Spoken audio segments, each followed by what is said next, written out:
Bismillahirrahmanirrahim. Assalamualaikum warahmatullahi wabarakatuh. Selamat pagi, salam sejahtera buat kita semua. Perkenalkan, nama saya Rosdiana, salah satu dosen di Universitas Megabuana Palopo pada program studi Ilmu Kesehatan Masyarakat. Sebagai dosen, saya melakukan tugas inti yang termuat di dalam Tridharma Perguruan Tinggi, salah satunya adalah pendidikan dan pengajaran. Baik, pada kesempatan ini pula, saya akan menjelaskan mata kuliah yang saya ajarkan pada semester ganjil, yaitu Ekonomi Kesehatan.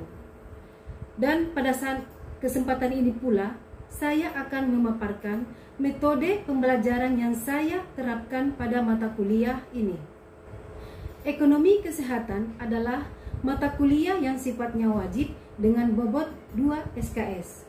Adapun deskripsi pada mata kuliah Ekonomi Kesehatan membahas terkait tentang konsep dasar ilmu ekonomi, kegiatan ekonomi kesehatan, konsep demand dalam pelayanan kesehatan, konsep supply dalam pelayanan kesehatan, konsep biaya tarif pelayanan kesehatan, asuransi kesehatan, dan karakteristik dalam pelayanan kesehatan. Adapun capaian pembelajaran setelah mahasiswa mengikuti mata kuliah ini adalah mahasiswa diharapkan atau mampu menjelaskan konsep dasar ekonomi kesehatan. Yang kedua adalah mahasiswa mampu menjelaskan mengenai kegiatan ekonomi kesehatan. Yang ketiga adalah mahasiswa mampu menjelaskan konsep ekonomi kesehatan. Yang keempat adalah mahasiswa mampu menjelaskan tentang konsep demand dalam sektor pelayanan kesehatan.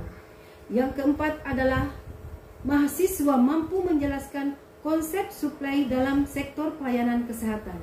Yang kelima adalah mahasiswa mampu menjelaskan konsep biaya pelayanan kesehatan. Yang keenam adalah mahasiswa mampu menjelaskan tarif pelayanan kesehatan. Yang keenam adalah mahasiswa mampu menjelaskan konsep asuransi kesehatan. Yang ketujuh adalah mahasiswa mampu menjelaskan karakteristik pelayanan kesehatan. Adapun referensi pada mata kuliah yang saya gunakan, salah satunya adalah buku dengan judul Ekonomi dan Pembiayaan Sektor Kesehatan. Selain itu, beberapa jurnal ilmiah yang menjadi referensi pada mata kuliah ini. Nah, di awal pertemuan atau kontrak perkuliahan, saya membahas tentang kontrak perkuliahan dan pemilihan ketua kelas. Pembelajaran ini dilakukan secara daring dan luring. Untuk mengupayakan tercapainya capaian pembelajaran pada mata kuliah ini, saya sebagai dosen menggunakan berbagai metode pembelajaran. Yang pertama, menggunakan kombinasi metode ceramah atau learning dengan metode tanya jawab. Istilah kombinasi kedua, metode ini disebut dengan metode ceramah plus tanya jawab. Nah, setelah menyampaikan materi perkuliahan, kemudian dilanjutkan dengan tanya jawab sebagai bentuk umpan balik dari mahasiswa. Selain itu, metode yang saya gunakan adalah tatap muka terstruktur, dan belajar mandiri. Yang kedua adalah dengan metode diskusi. Di metode diskusi ini berguna untuk memecahkan suatu masalah untuk merangsang daripada pemikiran mahasiswa. Yang ketiga adalah metode interaksi. Dalam proses pembelajaran interaksi ini perlu terlebih dahulu disepakati dan dari alur pembelajaran antara dosen dengan mahasiswa yang ditentukan pada saat kontrak pembelajaran. Yang terakhir, penilaian mahasiswa dan asesmen.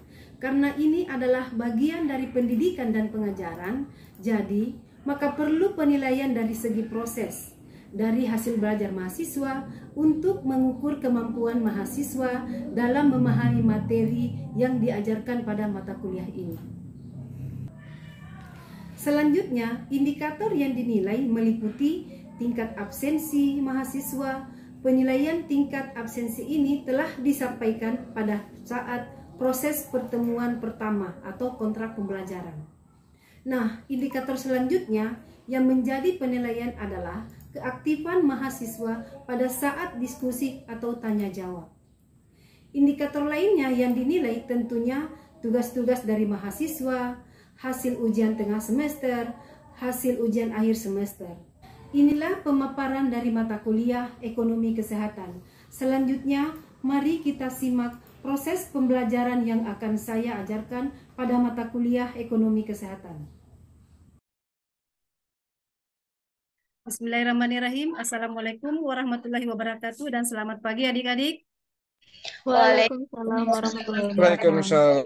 Waalaikumsalam warahmatullahi wabarakatuh. Ya, saya mau dulu sapa adik-adik ya. Bagaimana, sehat? Alhamdulillah. Alhamdulillah sehat, Bu.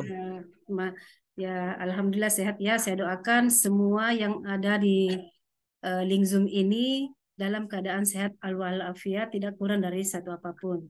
Oh ya, saya mau absen dulu teman-teman kita. Mungkin ada yang tidak hadir pada pagi hari ini. Ketua kelas Muhammad Rofikana. Siapa teman tak yang tidak hadir, Dek? Yang tidak hadir ini, Bu, dua orang, Muhammad Ya. Fadil dan Ines Masel, Bu. Oke, baik ya. Jadi misalnya kalau memulai perkuliahan sebaiknya mungkin kalau ada teman kita yang tidak hadir, mohon disampaikan sebelumnya kepada ketua kelas ya.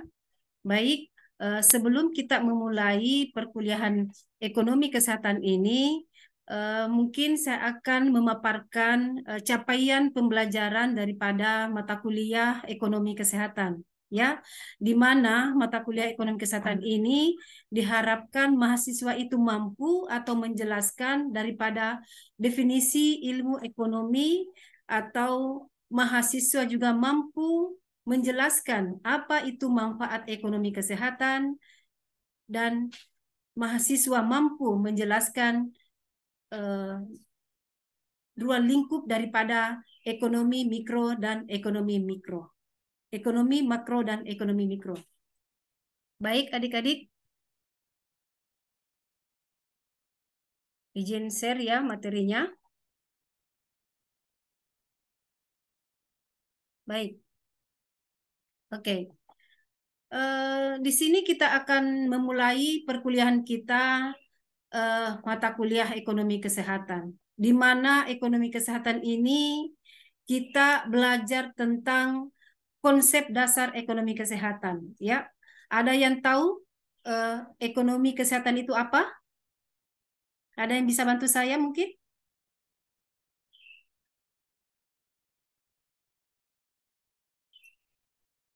Adik-adik, ada yang bisa memberikan komentar tentang apa itu ekonomi, apa itu kesehatan? Ya.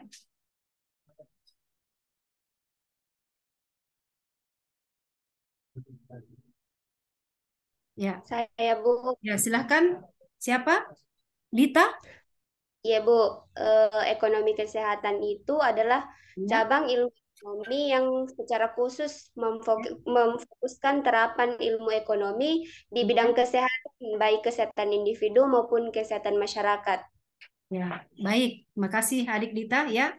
Jadi teman kita Dita ini sudah menjelaskan tentang apa itu ekonomi kesehatan. Nah, di pertemuan kali ini saya akan membahas tentang definisi ilmu ekonomi. Yang kedua adalah manfaat ekonomi kesehatan dalam sektor kesehatan. Yang ketiga adalah masalah pokok perekonomian. Yang keempat adalah fokus ilmu ekonomi.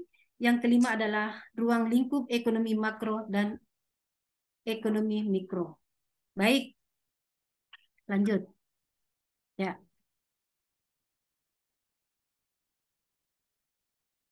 Ya. Kita ingin tahu apa itu definisi ilmu ekonomi. Ya.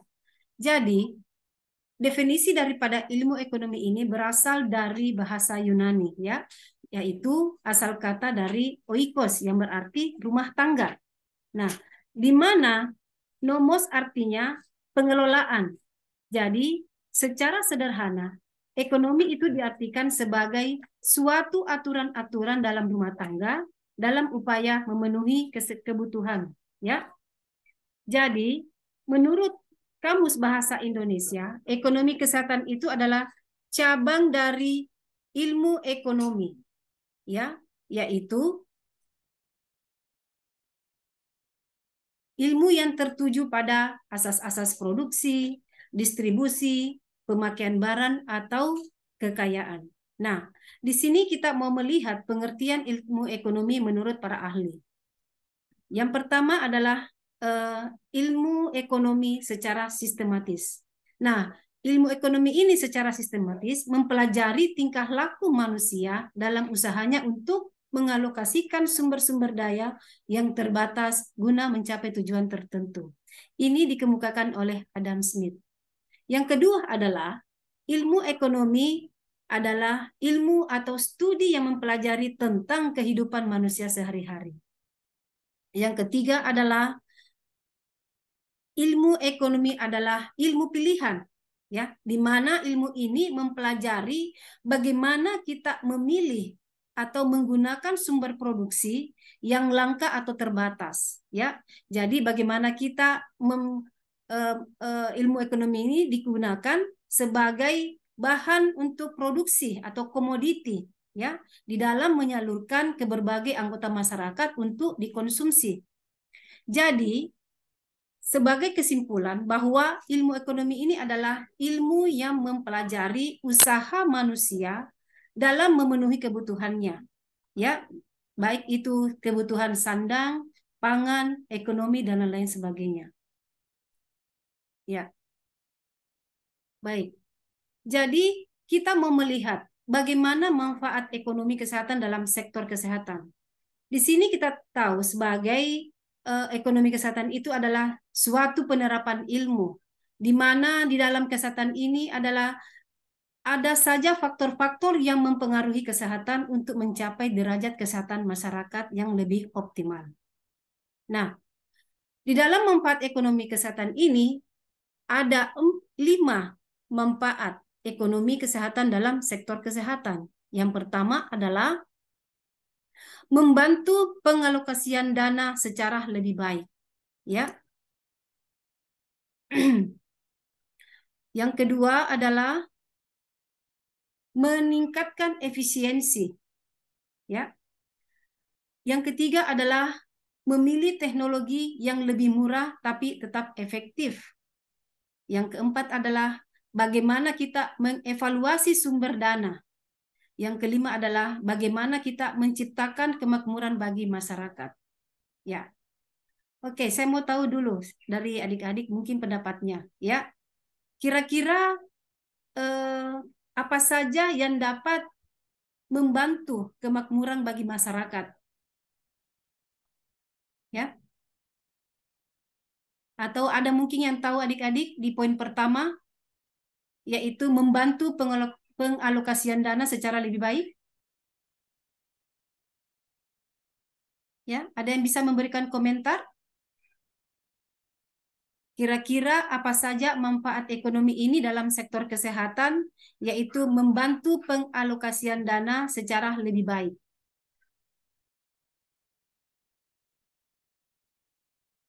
Ya. Ada yang bisa bantu saya mungkin?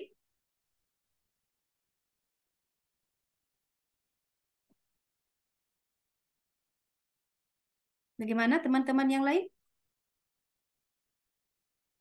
Di antara kelima manfaat ekonomi kesehatan dalam sektor kesehatan ini, ada yang bisa memberikan komentar mengenai membantu pengalokasian dana secara lebih baik, meningkatkan efisiensi, memilih teknologi yang lebih murah, atau tapi tetap efektif, kemudian bagaimana kita mengelola sumber dana. Ada? Baik, saya berikan contoh ketiga, ya. Misalnya kita memilih teknologi yang lebih murah tapi tetap efektif. Contoh misalnya begini, kita menggunakan suatu teknologi, yaitu kita mengirim email, ya. Ini yang kita gunakan adalah teknologi, di mana teknologi ini yang kita gunakan adalah email untuk menyampaikan pesan kepada seseorang. Nah, ini adalah contoh bagaimana kita memilih teknologi yang lebih murah dan lebih efektif dan efisien. Ya. Kemudian, bagaimana kita mengevaluasi sumber dana tersebut? Nah, di dalam manfaat ekonomi ini, kita mau mengevaluasi sumber dana. Apa bagaimana maksudnya? Di sini yang saya maksudkan adalah kita mengevaluasi sumber dana tersebut, kira-kira mana sumber dana yang harus kita kelola dengan baik. Contoh misalnya, ada keperluan kita, ya, ada kebutuhan kita. Kira-kira mana yang lebih penting daripada manfaat ini, sehingga bagaimana kita mengevaluasi dana itu sehingga betul-betul kita ini menggunakan dana itu betul-betul berfungsi dengan sebaik-baiknya, ya. Kemudian bagaimana kita menciptakan kemakmuran bagi masyarakat. Nah, disinilah manfaat ekonomi, ya. Kita menciptakan kemakmuran bagi masyarakat, yaitu dalam sektor kesehatan, di mana di dalam sektor kesehatan ini kemakmuran bagi masyarakat adalah sangat penting di dalam derajat kesehatan masyarakat, ya, yaitu bagaimana kita memberikan pelayanan kesehatan kepada masyarakat, bagaimana kita memberikan pelayanan di rumah sakit misalnya, di puskesmas misalnya, dan lain sebagainya, ya. Ya. Yang ketiga adalah masalah pokok perekonomian. Di sini yang kita akan bahas adalah masalah kelangkaan dengan sumber daya yang tersedia sangat terbatas, sementara yang dibutuhkan itu tidak terbatas. Nah, kita mau mengetahui masalah ekonomi ini menuntut manusia untuk memilih dan bagaimana kita memanfaatkan sumber daya yang ada. Ya. Nah, di dalam masalah pokok perekonomian ini dibagi menjadi dua, ya, yaitu masalah pokok ekonomi klasik, ya. Yang kedua adalah masalah pokok ekonomi modern. Di mana masalah pokok ekonomi klasik ini adalah pokok masalah ekonomi yang terdiri atas tiga, ya. Ingat, terdiri atas tiga, yaitu produksi, konsumsi, dan distribusi. Ya.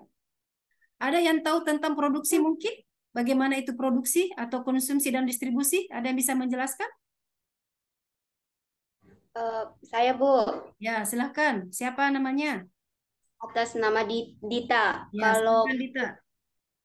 Kalau produksi itu pembuatan, kemudian konsumsi bagaimana cara pemakaiannya, Ya. dan distribusi itu bagaimana cara penyebarannya. Ya, betul sekali Dita ya. Jadi betul sekali yang dikatakan oleh Dita bahwa pokok masalah ekonomi klasik ini adalah produksi, bagaimana kita memproduksi barang, ya, bagaimana konsumen mengkonsumsi daripada barang-barang yang telah disediakan, kemudian bagaimana kita mendistribusikan barang tersebut kepada konsumen. Nah, yang kedua adalah masalah pokok ekonomi modern, di mana tiga permasalahan yang ada, ya, yang berkaitan dengan masalah pokok ekonomi modern. Yang pertama adalah apa atau what, bagaimana atau who, dan untuk siapa barang diproduksi atau for whom. Kita lihat. Ya. Jadi masalah pokok ekonomi kesehatan ini yaitu masalah ekonomi klasik, di mana kita melihat bahwa produksi itu menyangkut masalah usaha untuk kegiatan mencipta atau menambah kegunaan daripada suatu benda, ya. Jadi produsen di sini harus mengetahui barang dan jasa yang akan dibutuhkan oleh masyarakat, ya. Kemudian distribusi, di mana distribusi ini adalah kita menyalurkan barang tersebut dari produsen kepada konsumen, ya. Kemudian yang ketiga adalah konsumen atau konsumsi, di mana konsumsi ini atau sebagai konsumen adalah menyangkut kegiatan bagaimana kita mengurangi kegunaan daripada suatu benda, ya, atau bagaimana kita menghabiskan daripada barang tersebut untuk kebutuhan hidup kita sehari-hari, ya. Kita lanjut.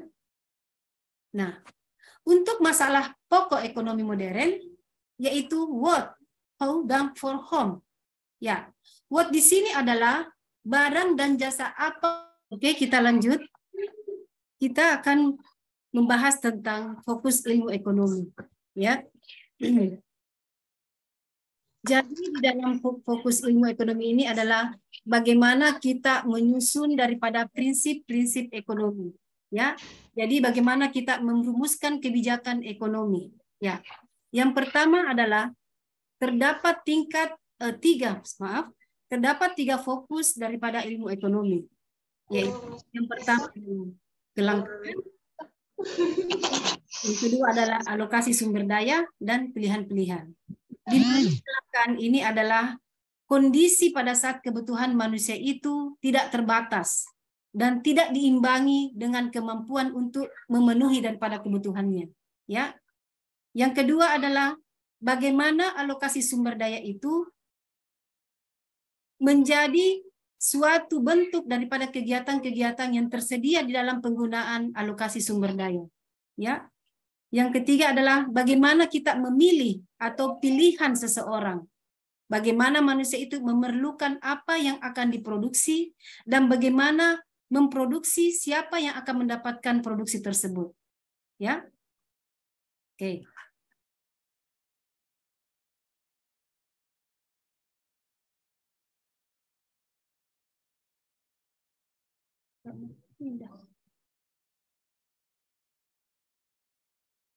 Oke. Ya. Oke. Jadi di dalam ruang lingkup ekonomi makro dan mikro ini adalah ekonomi makro itu adalah bagian dari ilmu ekonomi yang khusus mempelajari tentang mekanisme kerja perekonomian secara keseluruhan. Jadi setiap cabang ilmu ekonomi itu memiliki ruang lingkup yang menjadi fokus pembahasan, di mana penentuan tingkat kegiatan ini, kegiatan perekonomian negara, atau kebijakan pemerintah, dan pengeluaran agregat atau menyeluruh. Sedangkan ekonomi mikro itu adalah bagian dari ilmu ekonomi yang mempelajari kegiatan ekonomi dari segi produsen dan konsumen. Ya. Sehingga ruang lingkup ekonomi makro ini adalah kita mempelajari bagaimana kegiatan ilmu ekonomi itu dari masing-masing unit ekonomi, seperti bagaimana interaksi di pasar misalnya, ya, bagaimana perilaku penjual dan pembeli, dan bagaimana interaksi di pasar atau faktor produksinya. Ya. Oke, mungkin ada yang bertanya? Ya, sebelum kita lanjut ke materinya. Ada pertanyaan?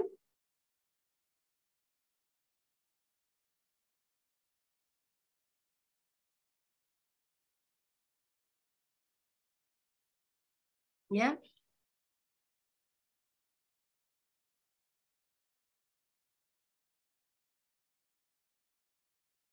Oke, kita lanjut ya. Ya.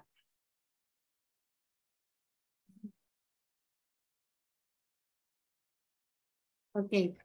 Jadi ruang lingkup ekonomi makro itu adalah bagaimana penentuan tingkat kegiatan perekonomian di negara.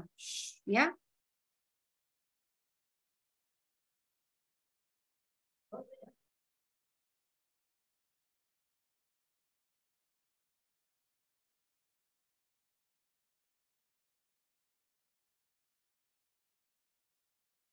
Ya. Kita ketahui bahwa kemampuan suatu negara itu di dalam memproduksi suatu barang dan jasa dijelaskan di dalam ekonomi makro. Ya. Dengan demikian, ruang lingkup ini memiliki sejumlah pos-pos pengeluaran, yaitu bagaimana pengeluaran perusahaan, investasi, bagaimana pengeluaran pemerintah, ekspor dan impor, serta pengeluaran rumah tangga misalnya. Ya. Kemudian yang kedua adalah kebijakan pemerintah. Ya. Jadi kebijakan pemerintah di sini adalah perekonomian itu adalah bagaimana kita mampu untuk mencari kebijakan-kebijakan pemerintah sebagai suatu persoalan inflasi dan pengangguran. Nah, untuk menanggulanginya ini, pemerintah akan mengeluarkan sejumlah kebijakan, ya, baik itu secara fiskal maupun secara moneter. Yang ketiga adalah bagaimana pengeluaran agregat atau secara menyeluruh, ya. Oke. Jadi pengeluaran agregat di sini artinya adalah pengeluaran yang dikeluarkan secara menyeluruh, ya. Jika pengeluaran ini tidak dapat untuk mencapai tingkat ideal, maka akibatnya adalah terjadi masalah pada perekonomian. Nah, di sini adalah bagaimana kita mampu atau mengawasi laju inflasi ini sehingga idealnya bahwa pengeluaran agregat ini mampu berada pada tingkat yang dibutuhkan, ya. Sedangkan ruang lingkup ekonomi makro di sini juga ada 3, ya. Yang pertama adalah interaksi di pasar barang. Nah, pasar ini diartikan sebagai pertemuan atau hubungan antara permintaan atau demand dan penawaran atau supply, ya. Di mana pertemuan ini antara penjual dan pembeli, ya, sebagai suatu bentuk untuk membeli suatu barang atau menjual suatu barang di pasar, ya. Sebagai contoh misalnya ada penjual ikan, ya, ada penjual baju, penjual pakaian dan lain-lain sebagainya. Atau mungkin menjual suatu barang, misalnya kebutuhan sandan dan pangan, ya. Nah, kita sebagai konsumen tentunya ingin atau membutuhkan barang tersebut untuk kita konsumsi, ya. Yang kedua adalah perilaku penjual dan pembeli, ya. Di mana penjual di sini ataupun pembeli sama-sama memiliki sifat yang rasional, ya. Sehingga penjual di sini menginginkan suatu profit atau suatu keuntungan yang maksimal, ya. Nah, bagaimana kita mau menginginkan, misalnya pembeli menginginkan suatu kepuasan, ya tentunya suatu produksi suatu barang itu bisa diberikan kepada konsumen itu dengan barang yang bagus, ya. Kemudian interaksi dengan pasar atau faktor produksi. Nah, di sini posisi pembeli atau konsumen yaitu memiliki faktor produksi, ya, di mana kita membutuhkan uang untuk memenuhi kebutuhan kita, ya. Jadi sebagai seorang penjual atau produsen menjual suatu barang kepada konsumen itu sehingga si pembeli ini menginginkan barang tersebut karena kita mampu atau kita ingin membeli barang tersebut karena ini adalah kebutuhan kita, ya.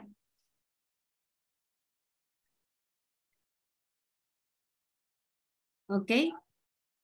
Sebagai mungkin kesimpulan dari mata kuliah ini adalah ilmu ekonomi itu adalah ilmu yang mempelajari suatu usaha manusia dalam memenuhi kebutuhannya, ya. Jadi semakin kompleks di dalam memaksimalkan pemanfaatan sumber yang ada, maka ilmu ekonomi ini akan semakin dibutuhkan di dalam masyarakat.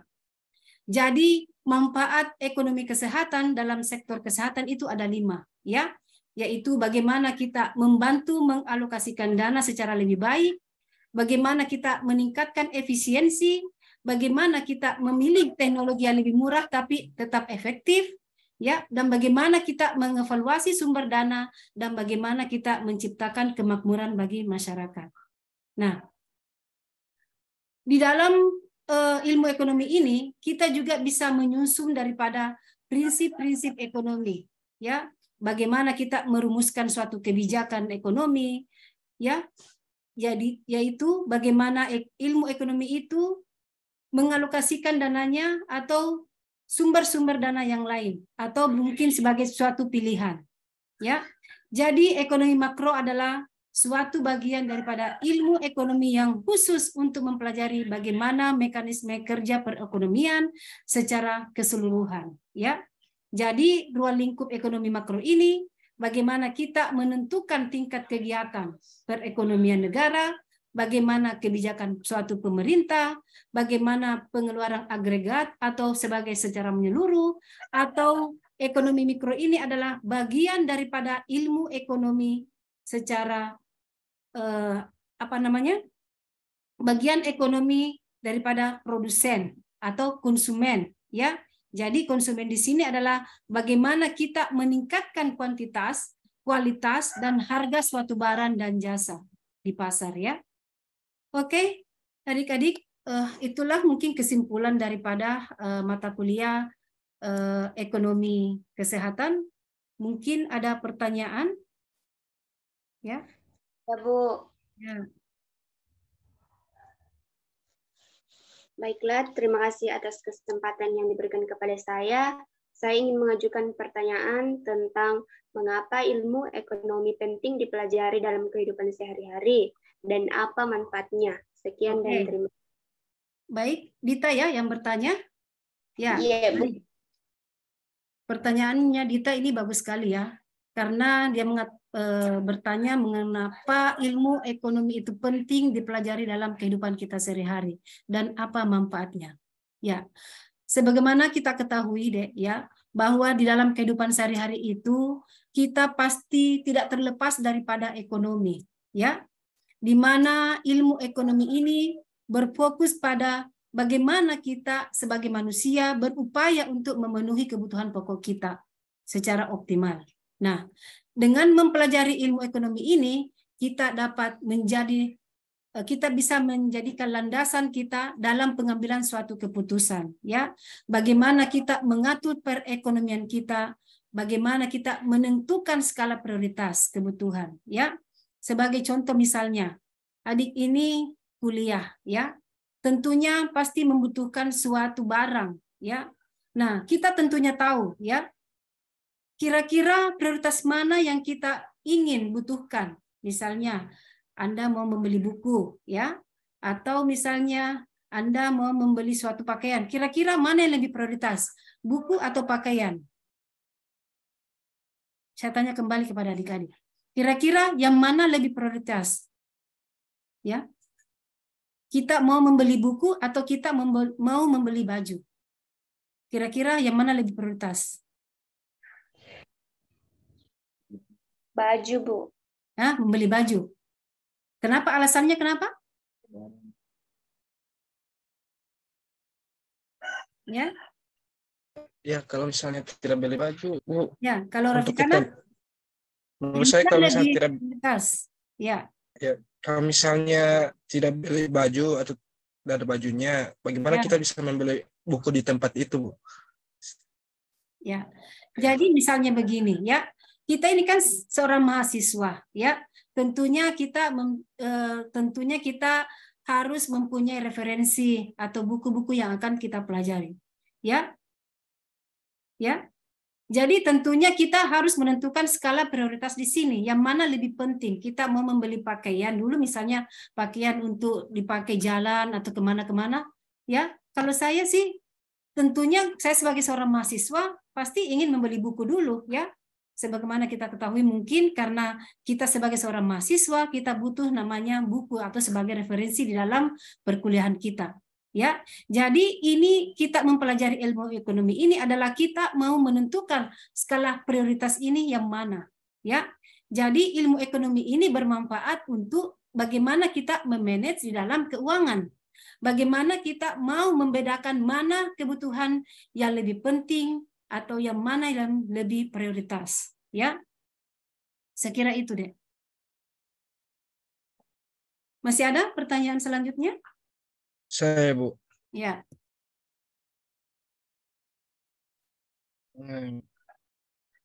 Manakah yang lebih diprioritaskan, Bu? Kesehatan atau ekonomi? Oke, baik. Terima kasih pertanyaan dari Prof. Fikana. Ya, pertanyaannya lebih bagus lagi ya, yaitu manakah yang lebih diprioritaskan, kesehatan atau ekonomi? Ya, jadi kesehatan dan ekonomi ini sebenarnya saling berhubungan dan saling berkaitan. Ya, jika kemudian pembangunan ekonomi ini berhasil, artinya pendapatan negara dan masyarakat itu akan meningkat, sehingga daya beli untuk upaya peningkatan kesehatan itu seperti pemenuhan gizi misalnya, pemenuhan kemampuan daya beli barang dan jasa kesehatan, ya, yang semakin meningkat. Ya, dampaknya di sini adalah status kesehatan masyarakat, ya, bisa menjadi lebih baik. Nah, jika status kesehatan masyarakat ini meningkat, harapannya tingkat produktivitas masyarakat itu akan lebih tinggi. Jadi bisa tercermin dari bagaimana turunnya absen di sekolah misalnya ya, atau di tempat kerja. Jika misalnya seseorang ini bekerja secara sehat dan efektif ya, tentunya kalau kita sehat kita bisa bekerja dengan baik. Tapi kalau kita sakit kita juga tidak bisa bekerja. Jadi tentunya ini saling berkaitan antara kesehatan atau ekonomi. Jadi dengan kata lain, sebagai nilai tambah bahwa kesehatan dan ekonomi itu adalah prioritas utama di dalam pembangunan ekonomi atau di dalam derajat kesehatan masyarakat. Saya kira itu dia jawaban saya. Ya. Baik, masih ada pertanyaan? Tidak ada lagi? Kalau tidak ada lagi pertanyaan, saya rasa cukup sampai di sini pertemuan kita pada pagi hari ini. Semoga apa yang saya sampaikan atau apa yang saya berikan kepada adik-adik bisa bermanfaat baik untuk adik-adik sendiri maupun untuk saya sendiri. Ya, sekian. Oh iya, mohon maaf ya. Mungkin di akhir pertemuan ini ada tugas individu kalian ya. Jadi di sini saya akan memberikan tugas yaitu mereview jurnal ya. Mereview jurnal terkait ekonomi kesehatan ya. Jadi tugasnya ini tidak boleh sama ya. Namanya saja tugas individu ya. Tugasnya ini adalah Anda mencari sebuah jurnal ya. Lebih bagus lagi kalau jurnal Scopus ya yang berkaitan dengan ekonomi kesehatan. Kemudian Anda buatkan reviewnya, Dek. Ya. Tugasnya ini dibuat dalam bentuk makalah ya. Kemudian pekan depan kita akan diskusikan ya. Iya. Jadi Anda membuat makalah, kemudian Anda membuat PPT. Saya kira kemarin kita sudah membagikan kelompoknya masing-masing ya.